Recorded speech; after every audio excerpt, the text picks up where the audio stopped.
देखिए, बड़ी दुखद बात है कि जो सरकार महिलाओं पे कब्जा जमाने की बात करती है, या आप तो मरीज हॉस्पिटल के बाहर खड़ा है, आपने हॉस्पिटल में ताला बंद रखा है, बलात्कार, हत्या और घरेलू हिंसाएं भी हो रही हैं, लेकिन महिलाएं बेबस हैं। महिला आयोग बंद होने की वजह से महिलाएं जो है अपनी आवाज को नहीं निकाल पा रही हैं। कार हो, हत्या हो, अपहरण हो, महिलाओं के साथ उनके साथ सबसे ज्यादा बढ़ी है। विपक्ष की तरफ से सवाल उठा रहा है और पूरा प्रदेश देख रहा है कि किस तरीके से हमारे सवालों को नजरअंदाज किया जाए। नमस्कार, आप देख रहे हैं रिपब्लिकन न्यूज। मैं हूं अंकिता सिंह। नीतीश कुमार महिला सशक्तिकरण की बात करते हैं। महिला प्रताड़ना पर एक से एक कानून बने हुए हैं, लेकिन लगभग 5 महीने से महिला आयोग बंद पड़ी हुई है।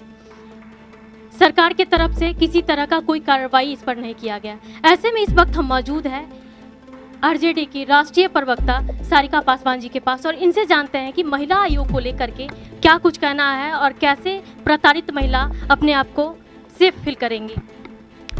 देखिए, बड़ी दुखद बात है कि जो सरकार महिलाओं पे कब्जा जमाने की बात करती है, कब्जा शब्द का मैंने इसलिए इस्तेमाल किया कि हर विधानसभा के हर मंच पे जाकर इन्होंने आधी आबादी पे दावा किया, हमेशा हर बार कहा।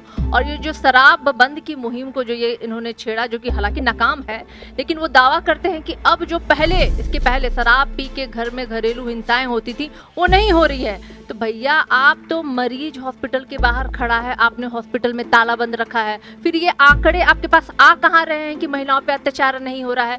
प्रतिदिन बिहार की स्थिति ये है कि बलात्कार, हत्या और घरेलू हिंसाएं भी हो रही हैं, लेकिन महिलाएं बेबस हैं। जो पंचायती कल तक थाने में हो जाया करती थी, महिला आयोग बंद होने की वजह से महिलाएं जो है अपनी आवाज को नहीं निकाल पा रही हैं और वो बंद कमरे में वो सारी चीजें झेलने के लिए विवश हो रही हैं।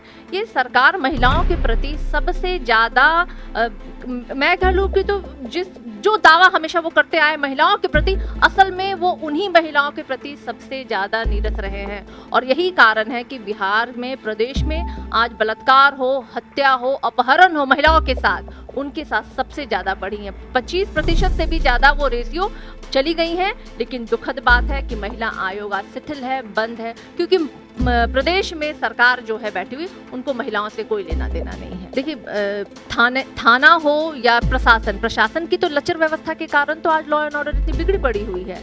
महिलाएं देखिए बहुत डरी हुई हैं, बहुत सहमी हुई हैं। कल तक जो महिलाओं को घर में घरेलू हिंसा के शिकार होती थी, वो अगर थाने में जाती थी तो उनको लगता था कि चलो भाई, पति की शिकायत होने पे कुछ पंचायती होकर वो निपटारा हो जाया करता था। लेकिन अब वो भी दौर खत्म हो गया है। अब महिलाएं बेबस हो गई हैं, लाचार हो गई, अपनी वो शिकायत लेकर के थाने तक नहीं पहुंच पा रही है। कल तक एक दूसरा सहारा महिला आयोग था, वो भी ताला बंद पड़ा हुआ है, वहां भी महिलाएं नहीं जा पा रही हैं। तो कुल मिला जुला कर महिलाएं आज भगवान भरोसे हैं।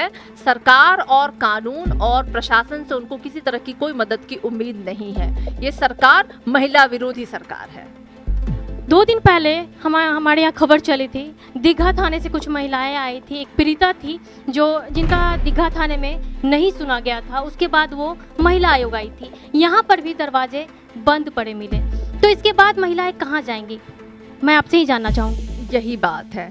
देखिए, प्रशासन जो दावा करती है, सरकार जो दावा करती है कि महिलाओं के प्रति वो लोग बड़े सजग हैं, उनकी हर मांगों को और उनकी सुरक्षा का ध्यान रख रहे हैं। ये तो मैंने पहले ही बोल दिया कि महिलाओं की सुरक्षा तो बिहार में अब कोई चीज़ नहीं है। दिन दहाड़े महिलाओं को उठाया जा रहा है, बलात्कार किया जा रहा है, हत्या किया जा रहा है। तो महिलाओं की स्थिति अभी सबसे बदतर है प्रदेश में। जो जंगल राज का ये झूठा ढकोसला दिखा रहे थे, असल में ये पिछले 15 सालों से बिहार में राक्षस राज है। और इसका बहुत बड़ा प्रमाण मुजफ्फरपुर बालिका गृह कांड है, जिसको लेकर के सुप्रीम कोर्ट ने कहा था कि बिहार को अब भगवान ही बचा सकते हैं। तो जाहिर सी बात है, जिस प्रदेश को भगवान से बचाने की बात तभी की जा सकती है जब वहां असुरों का राज्य हो, जब वहां राक्षस का राज हो। तो ये पिछले 15 साल से जो सरकार है, ये असल में असुरों की सरकार है। और यही कारण है कि इनकी सरकार में अगर सबसे ज्यादा, अभी आप अगर क्राइम ग्राफ निकाल के देख ले तो सबसे ज्यादा महिलाओं पे क्राइम बढ़ा है। और आज आपने जैसे कहा, ये एक एग्जाम्पल आपने दिया कि थाने में वो महिला पीड़ित गई और उसके केस रजिस्टर नहीं किए। देखिए, ये तो सरकार को सोचना चाहिए कि जो दावे वो झूठे करते आ रही है, वो उसके झूठे दावे कितने दिन तक चलने वाली है। अब बातें बाहर निकल के आ रही हैं, महिलाएं अब सड़कों पे उतरेंगी।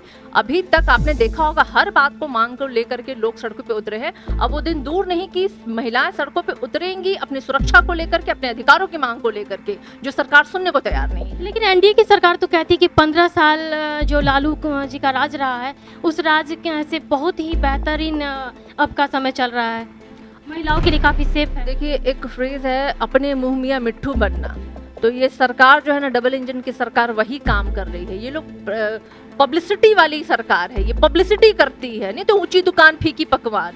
मतलब आप बस एक बोल करके लोगों को भ्रम फैला रहे हैं। अब प्रतिदिन जो बिहार में बलात्कार है, हत्याएं हैं, जो ग्राफ है, हम नहीं बोल रहे हैं, ये तो भाई रिपोर्ट बोल रही है। आपके पुलिस की फाइलों में उतने रिपोर्ट्स हैं, तो हमारा बोला हुआ नहीं है। आप वहां जाके साक्ष्य देख लीजिए कि क्या स्थिति है यहाँ पे, तो आपके बोलने से थोड़ी हो जाता है। डबल इंजन की सरकार है, केंद्र में कहते हैं वो लोग बेटी बचाओ बेटी पढ़ाओ। हमने देखा है कि बीजेपी शासित राज्यों में बेटियों पे क्या अत्याचार हो रहे हैं, उनके साथ बलात्कार, हत्या, और उनके साक्ष्य को मिटाने के लिए उनको जला तक दिया जा रहा है। एक जो उचित उनका संस्कार होना चाहिए वो तो बच्चियों को नसीब नहीं हो रहा है। अभी हमने बिहार में देखा, कल की घटना एक बगहा की है कि वहां पे बच्ची जो परीक्षार्थी थी, उनके साथ बलात्कार हुआ, उन पे तेजाब तक साक्ष्य को मिटाने के लिए। तो ये वो प्रदेश और ये वो सरकार है, डबल इंजन की सरकार है। चाहे वो केंद्र की बात करूं मैं या मैं अपने प्रदेश की बात करूं, दोनों ही जगह पे अगर सबसे ज्यादा टारगेटेड है कोई, तो वो महिलाएं हैं। बहुत असुरक्षित महसूस कर रही है। ये बताइए कि 16 फरवरी से सदन चल रहा है, लगभग 22 दिवस ये सदन है, अब खत्म होने को भी है। लेकिन एनडीए की सरकार की बात कर ले तो वो तो सदन में इस सवाल को नहीं उठाए महिला आयोग को लेकर के, लेकिन नेता प्रतिपक्ष की तरफ से, जो कि हमेशा कुछ न कुछ मुद्दे हुआ करते हैं, उनके तरफ से भी ये सवाल नहीं उठाया गया कि महिला आयोग आखिर 5 महीने से बंद क्यों है। क्या कहेंगे आप? देखिए, हमने तो सवाल ही उठाने का काम ही किया। लगातार हमारे विपक्ष की तरफ से सवाल उठा रहा है और पूरा प्रदेश देख रहा है कि किस तरीके से हमारे सवालों को नजरअंदाज किया जा रहा है। आज विधानसभा का सत्र लगातार चला आ रहा है और हर दिन ऐसा होता है, हम मुद्दे उठा रहे हैं। और ऐसा नहीं बात है ये मुद्दे जो महिला मुद्दा है वो हमारे बाहर है, प्रतिदिन हम इस पे आवाज उठा रहे। एक दिन ऐसा नहीं बीतता होगा जब हम इस विषय पे बात नहीं करें। महिलाओं की सुरक्षा हो, शिक्षकों की बात हो या विद्यार्थियों की बात हो, बेरोजगारी की बात हो, हर विषय पर प्रतिदिन बात हो रही है। तो ये मुद्दे जो विपक्ष को उठाने चाहिए वो लगातार सदन में उठा रहे हैं, हम लोग उठाते रहेंगे। लेकिन ये सरकार जो है वो सुनने को तैयार नहीं है और ये बिहार के प्रदेश के लोग भी देख रहे हैं। क्या लगता है कि आपकी जो विधायिका हैं सदन में, क्या महिला आयोग को लेकर के मुद्दा उठाएंगी? सिर्फ विधायिका क्यों, मुझे तो लगता है कि सारे के सारे लोग उठाएंगे इस मुद्दे। तो उठाना चाहिए, बिल्कुल उठाना चाहिए, क्योंकि महिलाओं से जुड़ा हुआ, अगर महिलाएं पीड़ित हो रही हैं तो आखिर वो अब कहाँ जाए।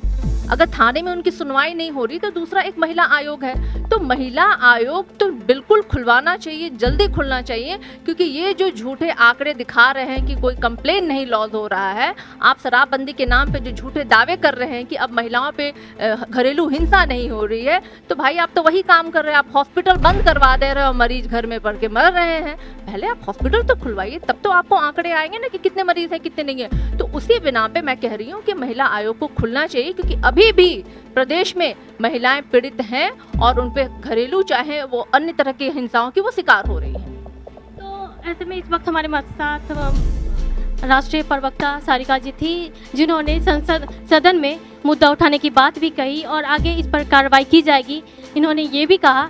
बने रहे रिपब्लिकन न्यूज़ के साथ। रिपब्लिकन न्यूज़ से जुड़ने के लिए सब्सक्राइब बटन दबाकर चैनल को सब्सक्राइब करें। नोटिफिकेशन प्राप्त करने के लिए यहाँ बेल को दबाएं। वीडियो अच्छा लगे तो लाइक करें और दोस्तों के साथ शेयर करना ना भूलें।